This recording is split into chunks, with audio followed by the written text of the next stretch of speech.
último libro de la Biblia. ¿Cuál es? El último. Aleluya. Génesis. Gloria al Señor.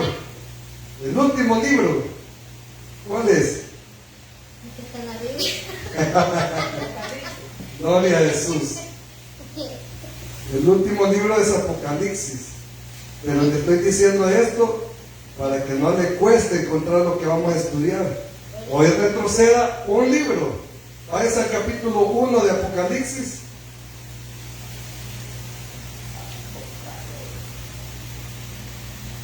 Gloria al Señor. Judas. Gloria a Dios. Qué bueno es el Señor. Ya el hermano ya sabe a dónde. Judas. Vamos a buscar la carta o la epístola de Judas. Hemos, con la ayuda del Señor, tenido el privilegio de haber estudiado la carta del apóstol Pablo a su amigo Filemón. Hoy el Señor nos permite el privilegio de congregarnos y poder seguir aprendiendo de la palabra de Dios. No dudo que en el estudio de la carta a Filemón, el Señor tuvo que haber dejado en nuestros corazones una aplicación de su palabra y en nuestro conocimiento, pues algo que quizás no había llegado a nuestra memoria, ¿verdad? A nuestro almacenamiento, pero que el Señor nos concedió el privilegio de estudiar. Hoy vamos a leer la epístola de Judas, solamente 2 versículos. Espero con la ayuda del Señor poderlos terminar, que lo podamos, hermanos, gozar con la ayuda del Espíritu Santo. Judas, ¿ya lo tenemos todos? Judas. Vamos a orar antes de leer la palabra del Señor. Amado Dios, Señor y Padre que está en los cielos, le damos gracias esta noche porque nos ha concedido el privilegio de poder venir a alabar y adorar su santo, precioso nombre. Señor, esta noche nos hemos deleitado, nos hemos gozado de su presencia. Hoy rogamos en el nombre de su Hijo amado Jesucristo, Señor, que su Espíritu Santo prepare nuestra vida para recibir, Señor, el conocimiento de su palabra, para poder recibir, Señor, esta bendita palabra en nuestros corazones desde ya. Ayúdenos, Señor amado, a que todo cansancio sea echado fuera. Venga dando fuerzas, Señor, ponga en nosotros, Señor, ese despertar para que podamos estar atentos, ser receptivos, Señor, de su enseñanza y así poder aprender y consolidar nuestra fe a través del conocimiento de su palabra. Se lo pedimos en el nombre de Jesucristo esta noche y le damos gracias, Señor. Amén y amén. Amén. Dice la palabra de Dios en el nombre del Padre, del Hijo y su Santo Espíritu. Aleluya. Gloria a Dios. Ahí me levantaron. Gloria al Señor. Aleluya. Yo entiendo, están rendidos, están cansados. Pero ya vamos a terminar. Faltan 14 para las 8, falta 1 hora con 14 minutos. Amén, hermano. Gloria a Dios. Dice la palabra del Señor en el nombre del Padre, del Hijo y de su Santo Espíritu. Judas, siervo de Jesucristo y hermano de Jacob, a los llamados santificados en Dios Padre y guardados en Jesucristo, misericordia y paz y amor os sean multiplicados. Amén. ¿Pueden tomar su asiento? Hoy sí. Gloria a Dios. Aleluya. Gloria al Señor. Hoy sí con todo. Hoy sí con todo. Aleluya. Amados hermanos, como les mencionaba hace un momento, el haber estudiado la epístola de Pablo a Filemón fue una victoria, por lo menos en mi vida, porque son, hermanos, epístolas como la de Judas, que han sido muchas veces no tomadas en cuenta para poder, hermanos, ahondar en la palabra, para poder conocer de ella, por el hecho de que son cortas. Muchas veces, hermanos, son dejadas de lado estas epístolas y ignoramos, hermanos, de que a través de estos pocos versículos, en este caso, igual que la epístola de Filemón con 25 versículos, hoy Judas también tiene 25 versículos, pero que en estos 25 versículos se encierra, hermanos, una mina de oro. Hay un conocimiento, hermanos, que uno puede extraer de esta epístola de Judas. Hay, hermanos, un interés de Judas al haber escrito esta carta, ya que la iglesia estaba, hermanos, poniéndose en riesgo cuando Judas le escribió. Fue una carta que aproximadamente fue escrita en el año 66 al 69 de lo que nosotros conocemos en el calendario después de Cristo. Entonces, amados hermanos, podemos darnos cuenta de que a través de la palabra de Dios nosotros vamos a ir conociendo muchas cosas que quizás, hermanos, obviamente hemos ignorado, pero que cuando nos tomamos el tiempo y la dedicación de ahondar en los versículos de la palabra de Dios, hermanos, no dudo que Dios va a dejar una grande enseñanza a nuestra vida. Yo no sé si usted ha oído de Judas. ¿Alguien que haya oído qué de Judas? Hola, aleluya. Uno que haya oído qué de Judas. A usted le han dicho Judas, quizás. Aleluya. ¿Alguna vez le han dicho Judas? Aleluya. Gloria a Dios. Bien. Aquí se trata de aprender. No se siente incómodo cuando yo le pregunto. El objetivo es que cuando yo le pregunto a usted, usted se pone en alerta. Entonces, cuando usted se pone en alerta, es cuando usted va a recibir el mensaje. Judas es un nombre que en el Nuevo Testamento se va a encontrar muy a menudo, pero que no se trata de un solo Judas, sino que hay, hermanos, por lo menos 4 personas que se llamaban Judas, que son mencionados en los evangelios. Ahora, cuando nosotros llegamos a estos versículos y vemos aquí, amados hermanos, de que quien está saludando es Judas, a lo mejor podamos pensar de que se trata de el que traicionó al Señor Jesús, pero déjeme decirle que no se trata de Judas Iscariote. El hombre que entregó al Señor Jesús era llamado Judas Iscariote. Entonces, la Biblia, hermanos, es enfática en mencionar a Judas Iscariote de esta manera: Judas Iscariote. ¿Por qué? Porque más adelante en la Escritura nos encontramos, hermanos, con este nombre de Judas, que hoy es el que hemos abordado, pero no es Judas el Iscariote, sino que solamente lo conocemos por Judas. Así es que cuando usted oiga de Judas, se trata de Judas, hermanos, el que escribió la epístola. Ya le voy a decir de dónde venía Judas, quién era Judas en realidad. Pero Judas, del que vamos a hablar de este jueves en adelante, hasta que el Señor nos permita concluir el estudio de esta epístola, hermanos, se trata de un Judas que viene de la familia por lazo sanguíneo de nuestro Señor Jesucristo. Es decir, amado hermano, de que Judas era hermano en la carne con Cristo, con nuestro Señor, con Jesús. Entonces podemos darnos cuenta, amados hermanos, en la palabra de Dios de que Jesús tenía hermanos.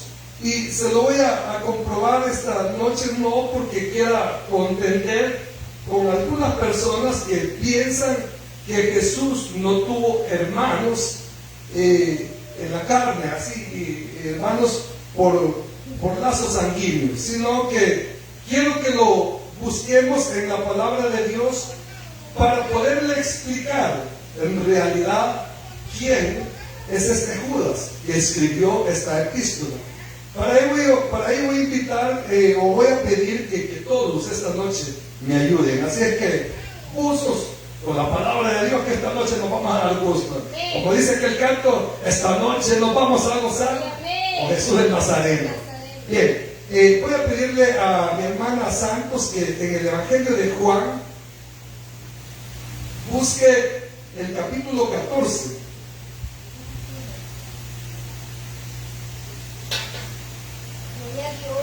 Y verso 22. Juan 14, 22.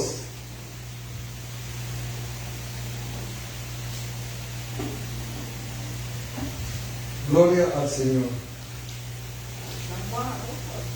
El Evangelio de Juan, capítulo 14, verso 22. 14, 22.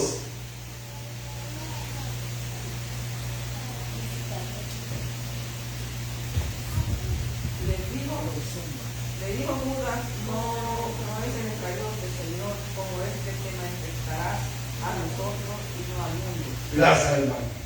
¿Oyó quién era ese Judas? No, ¿quién? El Iscariote, o sea, el traidor, ¿verdad? El que vendió al Señor Jesús por 30 monedas. No, hermanos, aquí aclara el escritor, que en este caso es el evangelista Juan, de que ese Judas que está mencionando, hermanos, no era el Iscariote. Acuérdense, Judas el Iscariote fue el traidor. Entonces, vemos aquí, hermanos, de que ya llevamos dos Judas, ¿verdad? No vamos a buscar a todos los Judas, pero por lo menos aquí usted tiene, hermanos, un respaldo de la palabra de Dios, donde nos aclara de que el Judas que nosotros conocimos como discípulo de Jesús y que lo traicionó, no es el Judas que escribió esta carta. ¿Está conmigo? Gloria a Dios. Ahora, vamos a buscar en el libro de Hechos, si está adelantito, de Juan, Hechos capítulo 1.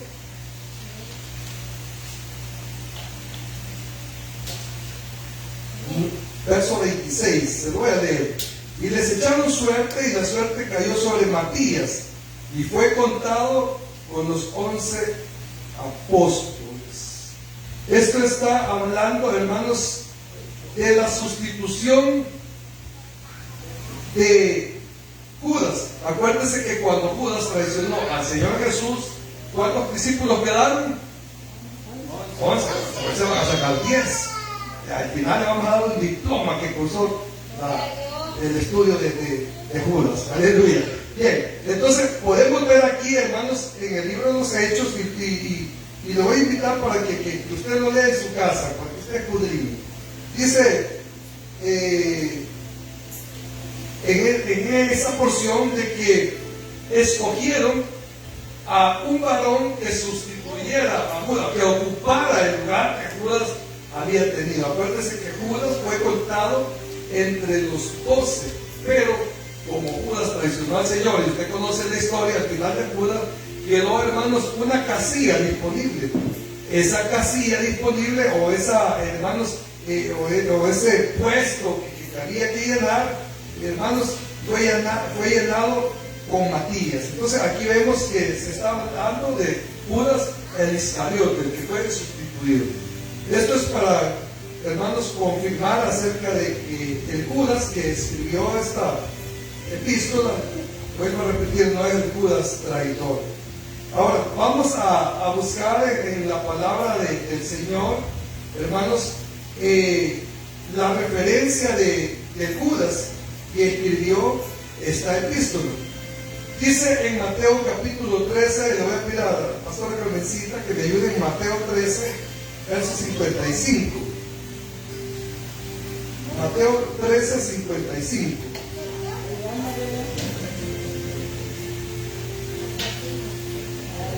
Mateo 13, 55. Ahí habla del hijo del carpintero.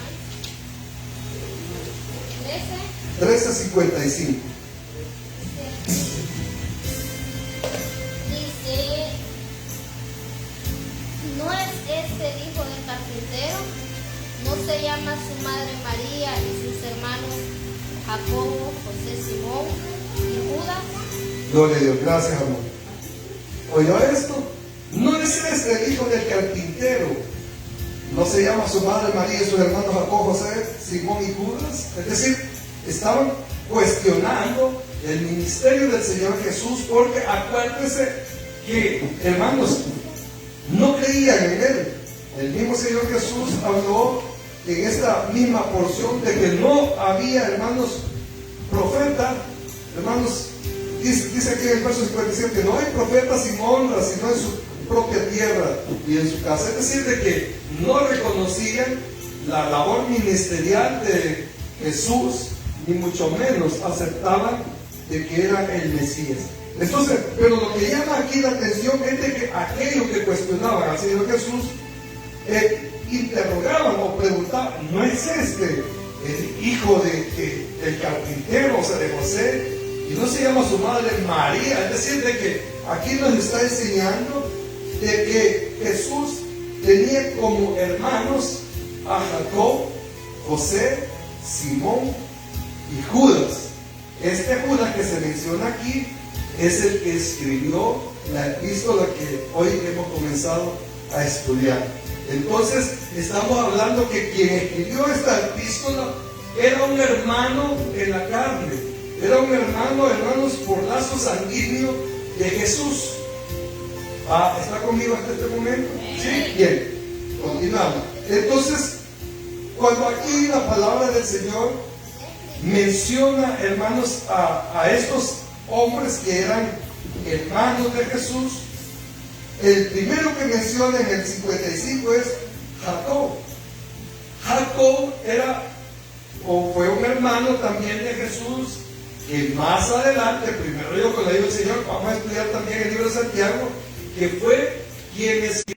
Entonces, hay muchos versículos más que hablan, hermanos, acerca de comprobar de que Jesús tenía hermanos, pero como le digo, no es el punto, sino que el punto es que usted sepa que el Judas que escribió esta epístola, el ministerio del Señor Jesús, fueron hombres que estaban, hermanos, excluidos del ministerio, excluidos porque, hermanos, eran hombres inconversos, eran hombres, hermanos, que no creyeron en el Señor Jesús. La palabra del Señor dice que a los suyos vino y los suyos no le recibieron. Está hablando de Israel.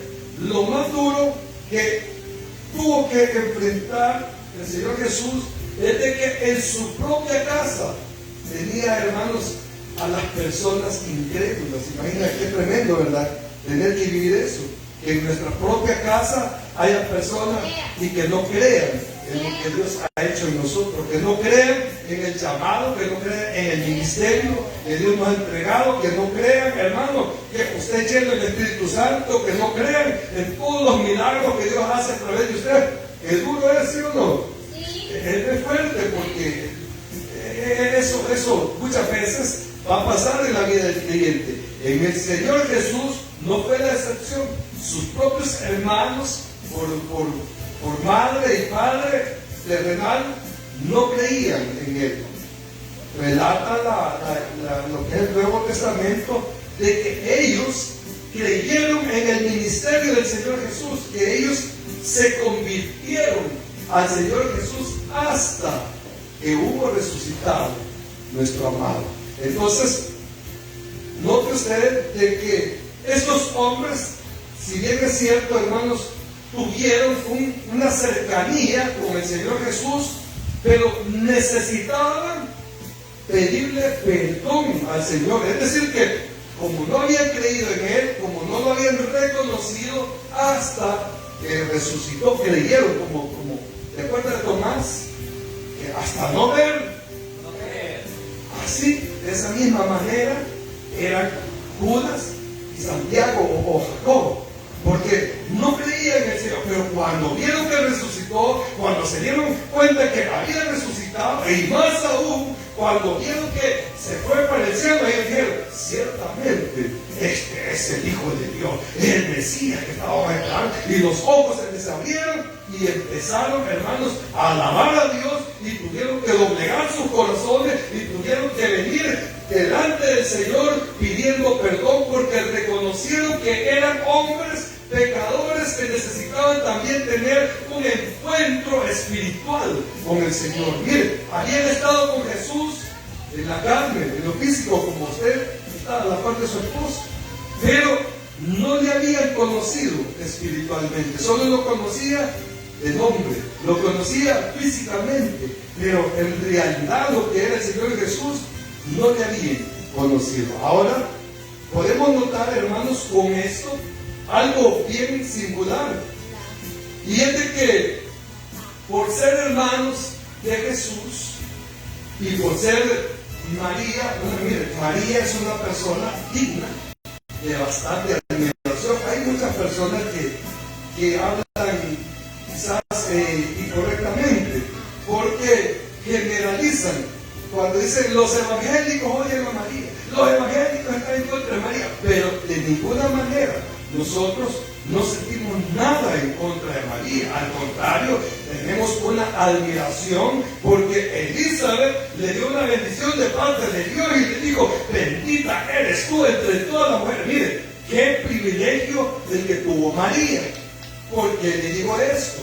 Porque, amado hermano, el hecho de haber sido familia en sangre del Señor Jesús no estaba garantizando la salvación de nadie. Tenían que creer en el Señor Jesús como su Redentor para poder obtener la salvación. Lo mismo que aconteció en nuestra vida. Nosotros habíamos oído de Jesús, habíamos oído, hermanos, de un sacrificio hecho en una cruz del Calvario. Cuántas veces escuchamos del Gólgota, cuántas veces nos evangelizaron, nos hablaron del amor del Señor, pero solamente lo habíamos oído, nada más. Pero llegó un día en que el Señor, hermano, abrió nuestros ojos espirituales, hermano, destapó nuestro corazón, nos convertimos a Él, y hoy, para la gloria de su nombre, estamos aquí porque queremos saber más de Él, porque queremos conocerlo mucho más. No sé si usted lo quiere conocer más, pero a mí me pasa que en cuanto más leo y más me doy cuenta de quién es el Señor, yo quiero conocerlo más. Así cuando lleguemos al cielo, vamos a saber exactamente quién es el Señor, no porque nos hayan contado, sino porque Él directamente nos ha hablado a través de su bendita palabra. Es aquí donde nosotros vamos a conocer al Señor, a través de su palabra. Entonces, en la iglesia primitiva había algo, hermanos, que se llama superstición. ¿Ha oído usted de la superstición? ¿Sí? ¿Qué ha oído? Ponerle la chibolita roja al niño para que no le haga ojo. No pasar debajo de una escalera. No pasar debajo de una escalera. ¿Sí?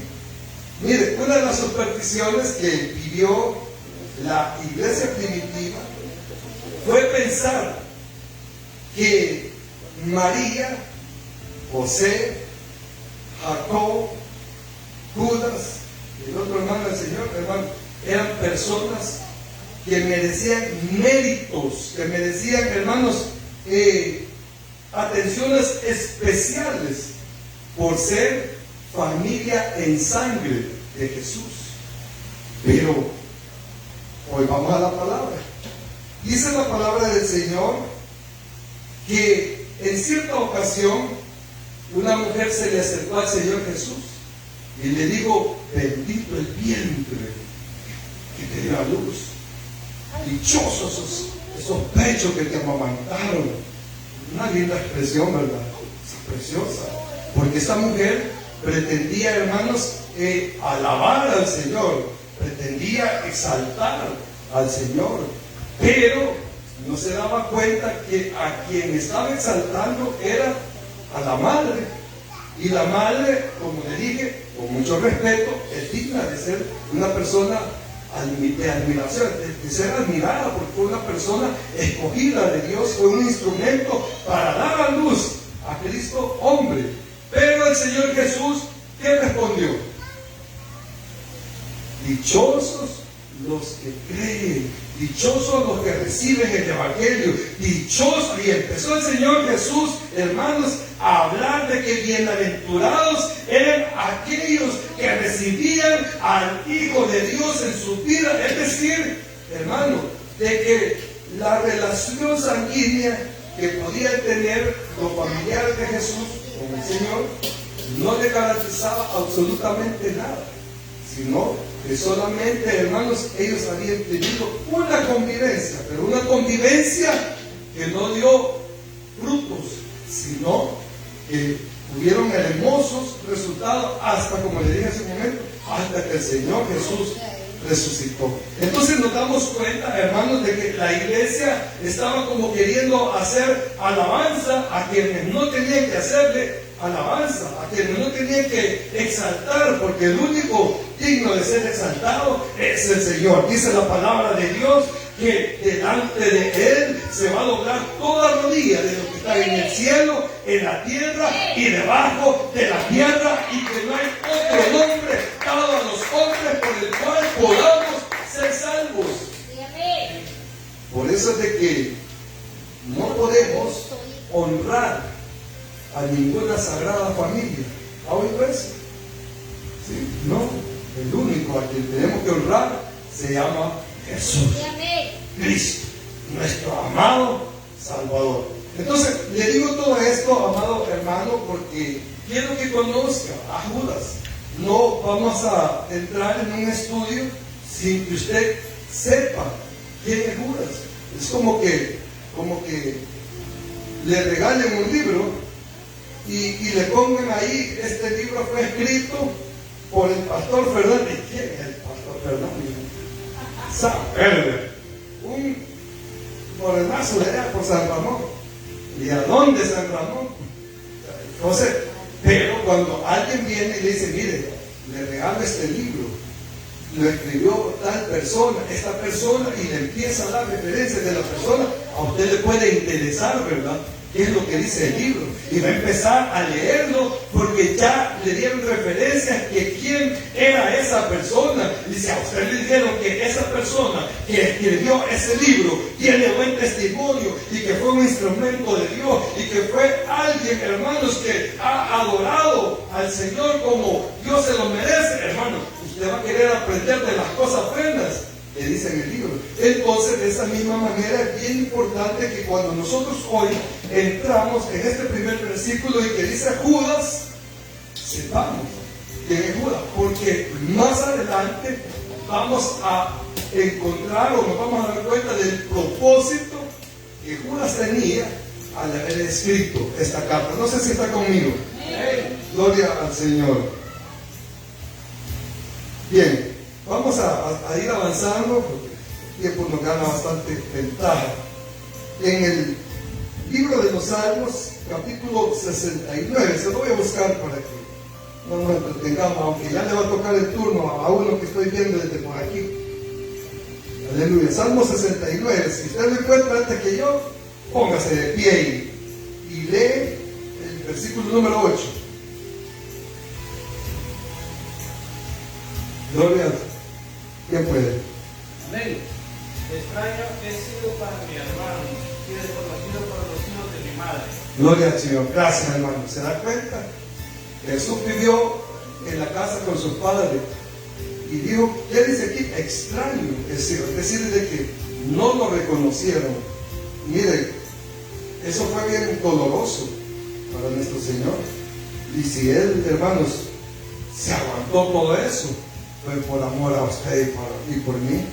Si no, te digo, que ha renunciado y hubiera dicho: yo qué estoy haciendo aquí, qué necesidad tengo, como nosotros, ¿verdad? Muchas veces nos queremos justificar y no aguantamos nada y decimos: ¿y qué necesidad tengo? Yo me voy, renuncio, hermano, aquí está el privilegio, tome, ya me voy, ya no cuente conmigo. El Señor Jesús, hermano, tuvo que soportar aún que no creyeran en Él. Entonces, hermanos, dice la palabra de Dios, para ir avanzando, ya se dio cuenta quién era Judas. ¿Sí? Hermano de quién? De Jesús. Amén. Ahora, dice siervo de Jesucristo. Cuando dice siervo, hermanos, acuérdense que la palabra siervo la conocimos en Filemón, y siervo se trata de un esclavo. El siervo, hermanos, es un esclavo. Entonces, cuando Judas empieza a saludar, dice aquí, siervo de Jesucristo. La humildad de Judas se deja ver porque no está usando, hermanos, su relación familiar con Jesús. Porque otro hombre hubiera sido y hubiera puesto Judas, el hermano de Jesús, o sea, haciendo alarde de ese vínculo familiar que había entre ellos.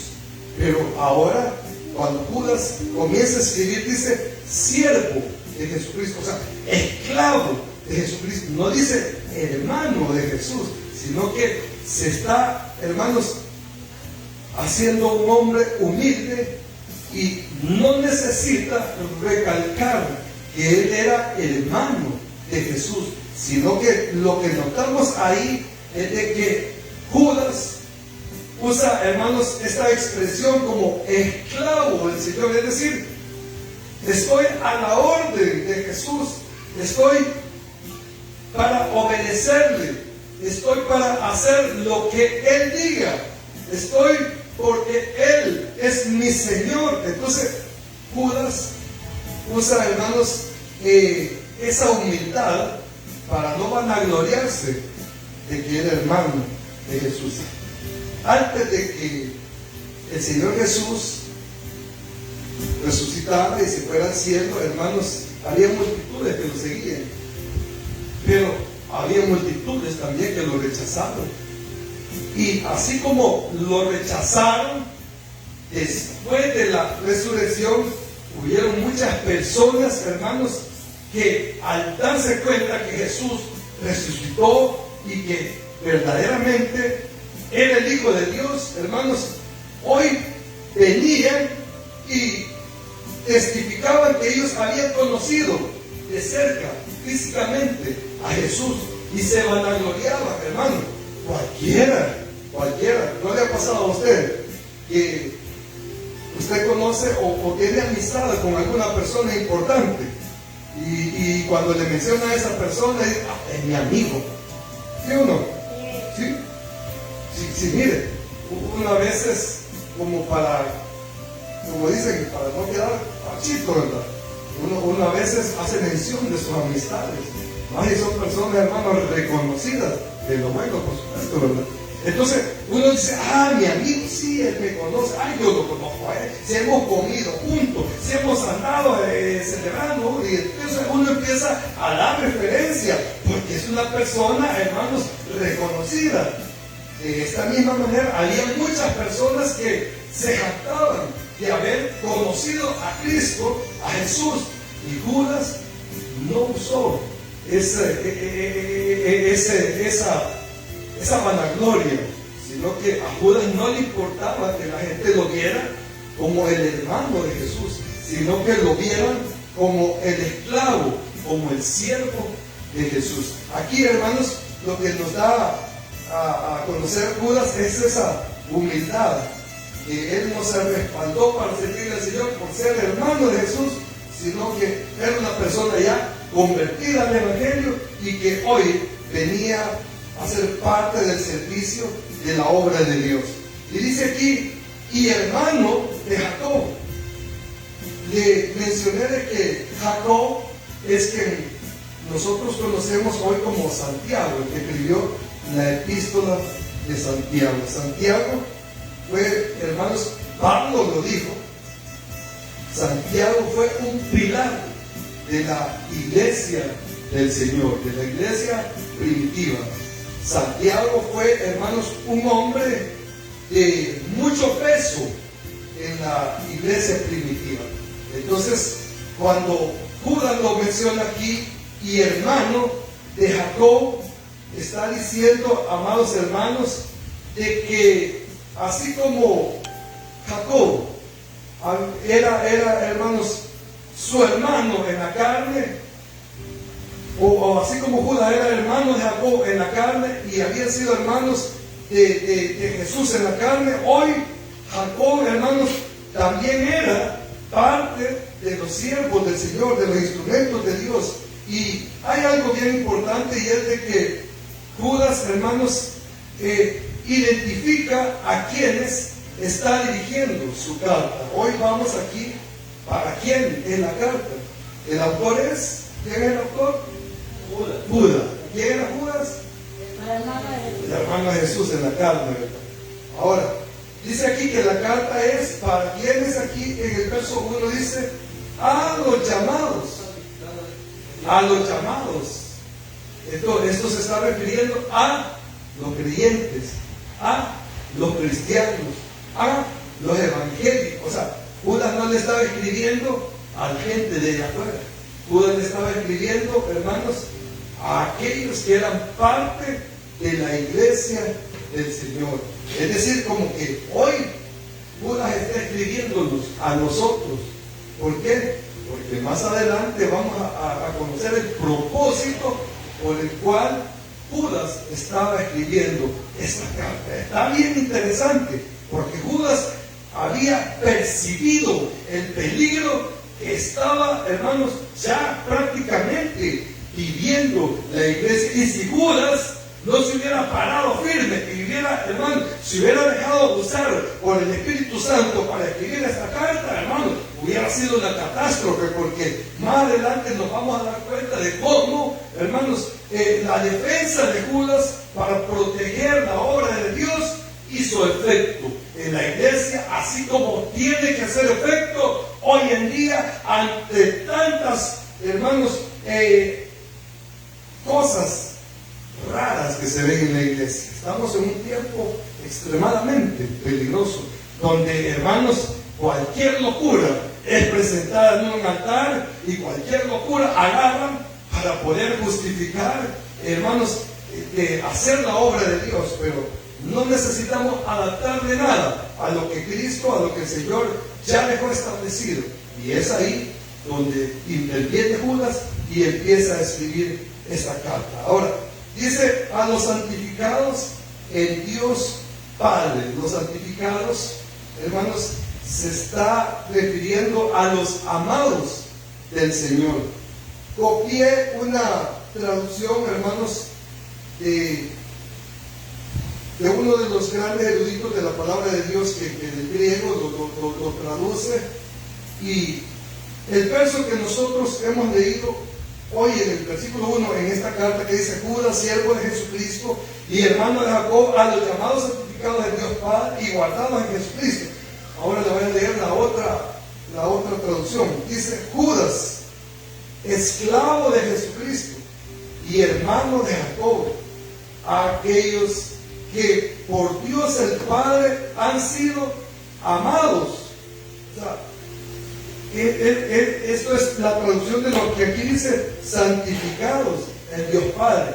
Entonces, oiga cómo es la traducción. Dice: